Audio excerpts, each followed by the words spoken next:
पडळकर, गोपीचंद पडळकर यांनी ख्रिस्ती समाजाबाबत आणि धर्मगुरूबाबत जी गरळ ओकलेली आहे आणि 11 लाख रुपयाचं बक्षीस ख्रिस्ती धर्मगुरूला मारण्यासाठी स्वतःचं पॅकेज तयार केलेलं आहे। सैराट प्रमाणे म्हणजे जो कोणी धर्मगुरूंना मारून टाकेल तर त्याला 11 लाख रुपयाचं बक्षीस हे गोपीचंद पडळकर यांनी जाहीर केलेलं आहे।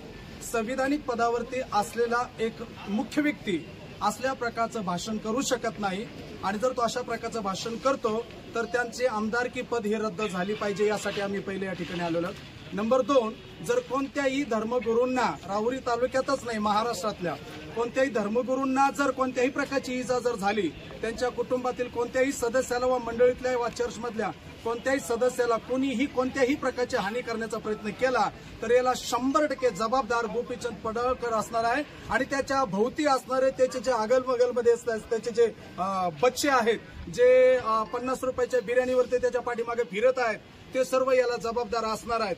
आणि मुद्दाम होऊन काल त्यांनी याच्या अहिल्यानगरच्या मोर्चामध्ये राहुरी तालुक्याचा त्यांनी उल्लेख केलेला आहे। वारंवार राहुरी तालुक्याला टार्गेट करून राहुरी तालुक्यातील ख्रिस्ती समाजाला डवचण्याचा प्रयत्न ते करत आहेत आणि जर असं सातत्याने घडू लागलं तर कायदा आणि सुव्यवस्थेची वाट लागणार आहे, तशी वेळ येऊ शकते।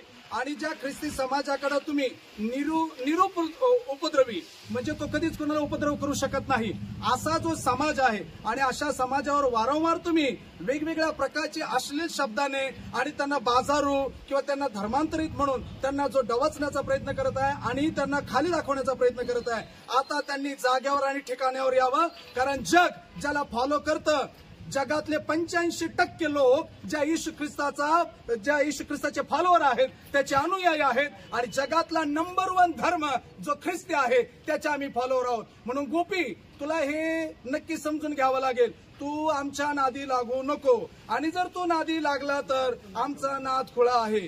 तू आमच्या नादी लागू नको, तुला ही सक्त वॉर्निंग राहुरी तालुक्यातून पहिली आणि आता फक्त बोलून तुला वॉर्निंग आहे। तुझं आमदारकी पद रद्द करण्याची ताकद आमच्या समाजात आहे, कारण नगर जिल्ह्याचं जे राजकारण आहे ते ख्रिस्ती समाजावरती फिरतं हे त्याला कदाचित माहिती नाही। जिथे ख्रिस्ती समाजाने पहिलं क्लेरा ब्रूस अशा ठिकाणी पहिली शिक्षण व्यवस्था सुरू केली आणि तिथेच फातिमा सारख्या जी भगिनी आहे पहिली विद्यार्थिनी म्हणून सुशिक्षित झाली, अशा ठिकाणी ख्रिस्ती समाजाचं मोठं काम आहे। आणि म्हणून गोपी, तुला नगर जिल्ह्याचा इतिहास माहिती नाही, मिशनऱ्यांचे फार उपकार या नगर जिल्ह्यावर आहेत आणि थोडीशी लाज बाळग ख्रिस्ती लोकांच्या विरोधात बोलताना। तू संविधानिक पदावर असताना जर तुला बोलायची आचपेच नाही, तुला लाज वाटत नाही, तुला शरम वाटत नाही, जी गोष्ट धर्माची नाहीये, जी गोष्टी धर्मांतराची नाहीये त्या गोष्टीला तू धर्मांतराचं रूप दिलं आणि म्हणून आम्ही तुझ्या वक्तव्याचा निषेध करतो आणि वेळ आल्याच्या नंतर आम्ही तुलाही दाखवू अशा तयारीला आज आम्ही लागलेलो आहोत। आणि म्हणून ज्या शासकीय दरबारात आम्ही आलेलो त्या ठिकाणी आम्ही न्यायाची मागणी करत आहोत आणि जर गोपीवरती जर FIR झाली नाही, त्याच्यावर गुन्हा दाखल झाला नाही, त्याची आमदारकी रद्द झाली नाही तर आम्ही मोठ्या संख्येने मोर्चा काढणार, मोर्चाने काही झालं नाही तर अधिवेशनामध्ये गोंधळ करणार, हे लिहून ठेव। आणि तू धर्मांतराचा कायदा आणू शकत नाही, तुझ्यासारखे बरेच पिलावळ आली आणि गेली, ते होणं शक्य नाही, ते तुझ्याच्याने शक्य नाही। तुझा झेंडा पिवळा होता, मातंग समाजाचा पिवळा आहे। तुला असं वाटलं की SC मधलं आरक्षण तू घेशील, तिथं असफल झाल्यावर तू आहे, अरे तुझं डिपॉझिट नष्ट झालं राव, तुझं डिपॉझिट जप्त झालं, तू आमची काय नादी लागणार, तू आमची काय बराबरी करणार, तुझ्यात काय कुवत आहे, तुझ्यात काय हिंमत आहे। या प्रकारचे अश्लील गोष्टी करणं बंद कर आणि ख्रिस्ती समाजाला जर विठीस धरशील तर स्वर्गातला देव तुला उटकपटक करून टाकील, कारण त्याच्याकडे न्याय आहे। त्या लोकांच्या नादी लागणं म्हणजे साधी गोष्ट नाही, जर आंधळ्याला डोळे आले तर डोळसानी लक्षात ठेवायचं, डोळे जाऊ शकतात, ही सुवार्थ आहे।